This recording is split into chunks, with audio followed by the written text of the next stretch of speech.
Hey guys, what is going on? My name is Tom Spark and welcome back to another video. Today we're going to be directly comparing ProtonVPN against NordVPN. Now this is some of the more popular VPN applications out there. I would say that these VPNs compete in different ways. So in this video we're going to help you decide which one you should choose if you want to purchase one of these options.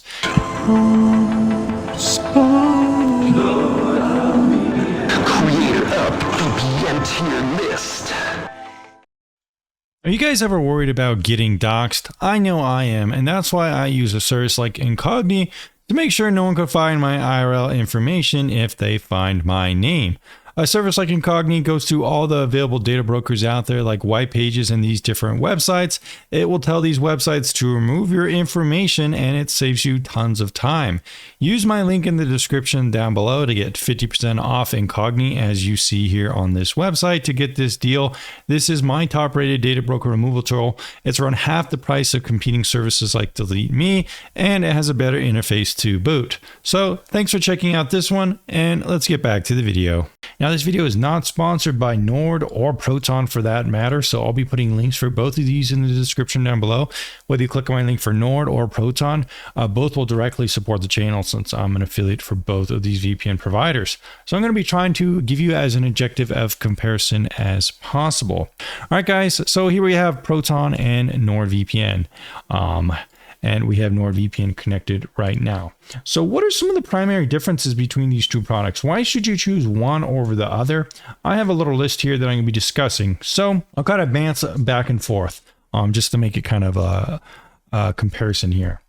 So why pick Nord over Proton specifically? Well, some of the reasons could be that the price itself is a little bit more affordable in some ways, especially if you're considering long term. If you're thinking about getting a VPN long term, Proton is just going to be a little bit more expensive, and I'll show you that right here on both of their websites. So here we have ProtonVPN. What you want to do is you go to the pricing page, and then you're going to have to make sure it's in USD.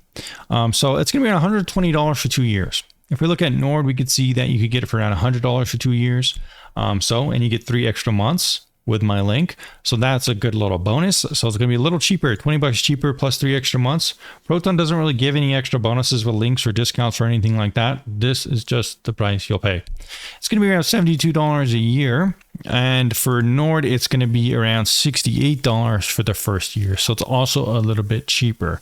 That said, Proton doesn't increase the price after the first term. I don't think so. So $72 for the first year, $72 for the second year, $72 for the third year. I think Nord will increase it to $100 after the first term. But for at least a 2-year plan though, eventually Nord will kind of be more expensive than Proton, but you can always make a new account. So still, I think Nord is just a little bit more affordable than Proton. It's also cheaper, a little bit cheaper for 1 month. That said, Proton does have some interesting kind of bundles as well. You have Proton Unlimited, which is you can get a 2-year plan for $190. This isn't going to include VPN, calendar, mail, drive, and password manager. So Nord kind of has a similar deal. You could get some similar stuff.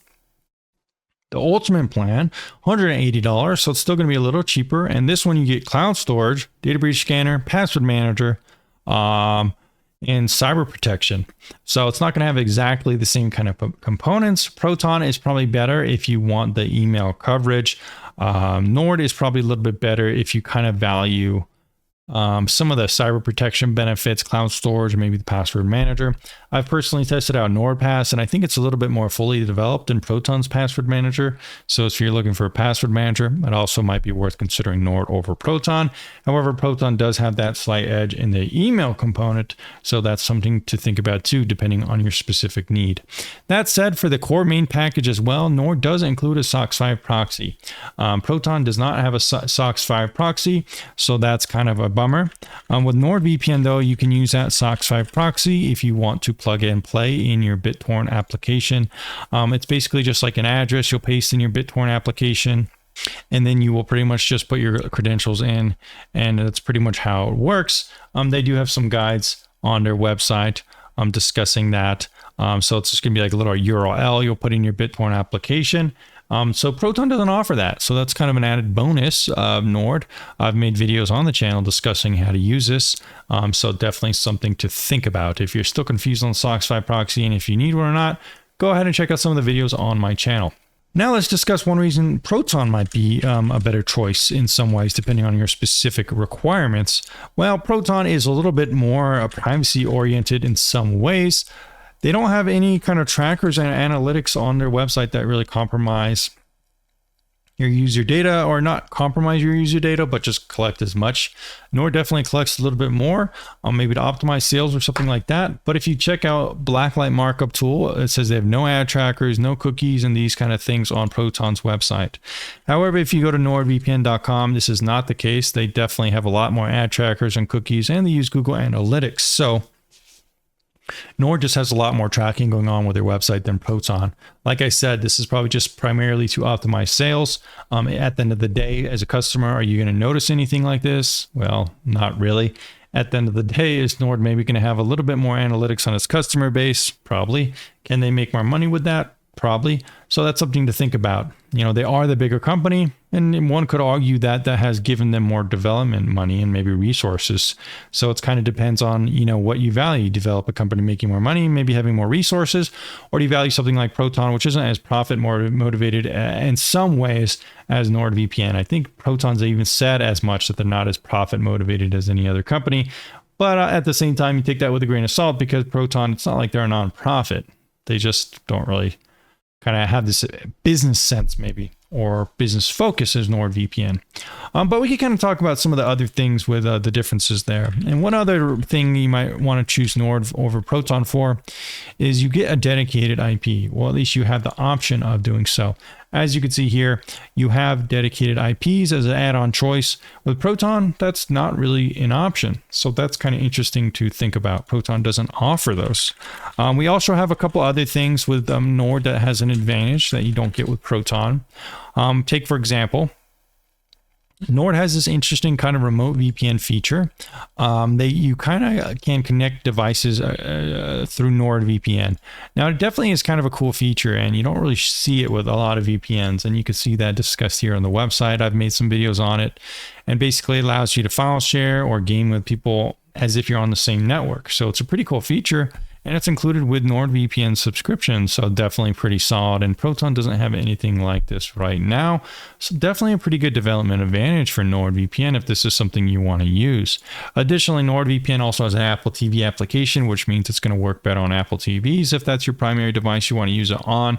Proton does not have a device or an app for Apple TV yet. In fact, they're a little bit slower in terms of development, I would say, than something like NordVPN. NordVPN, you know, it's had Chrome extensions for a long time and stuff like that, Fire apps, and Proton's always just a little bit slower. It's a smaller company, so it's not as quick as development.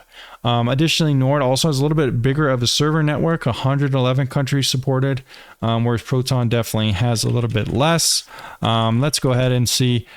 It's going to be, I would say, maybe 50 to 60 range. Yeah, so according to here, they have around 68 countries. So Nord definitely has a lot more countries supported. Right now, it says it's up to 91, according to this website page. So that's actually pretty good. Definitely pretty solid. But again, Nord does have a little bit of an advantage there. Some other things to discuss with Nord. I think the application has a little bit cooler features sometimes. They have threat protection, which is kind of like an antivirus light that complements your browser and experience on your computer. So that's included, which is kind of nice. Whereas Proton, what does it have an advantage? Well, like I said, it's kind of more around kind of the brand's privacy kind of focus, or kind of the way they kind of focus on that, make themselves seem reputable. Their apps are open source. At the end of the day, does this mean a ton? Well, it's just kind of like the GUI experience, but it's good for transparency. Would I give up something like mesh networking or the cool other features like I discussed for something like this? Well, not necessarily, but it is an advantage over Nord, who has a closed source application. But Nord does have an open source application on Linux with a CLI. So it just kind of depends on what you value. Do you value more features, or do you value more transparency like that? It's kind of up to you. So that's something to think about.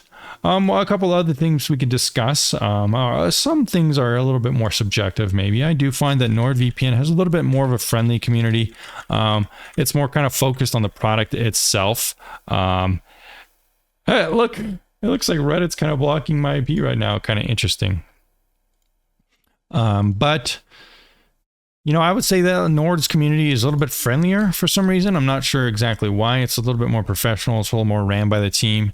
Whereas Proton's community isn't quite as friendly, at least to outsiders. They're kind of more insular, kind of more focused on Proton is much better than anything else. NordVPN has a bigger community, and so it's not as quite tight-knit and insular in some ways. I've posted some positive reviews on Proton subreddit, and they flamed the shit out of me. NordVPN doesn't allow posting as much for the specific types of content, but mostly subreddit is just kind of I would say it's a little more focused on just people asking questions, whereas Proton really has a tight-knit community that sometimes can be kind of toxic to outsiders, or even me. I just like their products sometimes and post reviews, and people say they don't like me, which is just kind of, not the end of the world, but it's something to think about. Maybe if you wanted to join the community or discuss it in these communities, that could be something to consider overall, but not a huge thing to think about, perhaps, depending on your specific needs and opinions. But outside of that, guys, though, that's about it for this roundup. I'll show my little thing here on the screen in case you want to just look at it at the end of this video's conclusion. Here's kind of my roundup. Nord does have some advantages. Proton does have some advantages. Proton, primarily the advantage is it's a little bit more transparent and privacy focused in terms of some things that may or may not matter depending on how you view those things. Nord does have more features though. It's also cheaper and it has a bigger server network. So overall, that's my thoughts, guys. Let me know which one you picked down in the description down below, and I'll see you again very soon.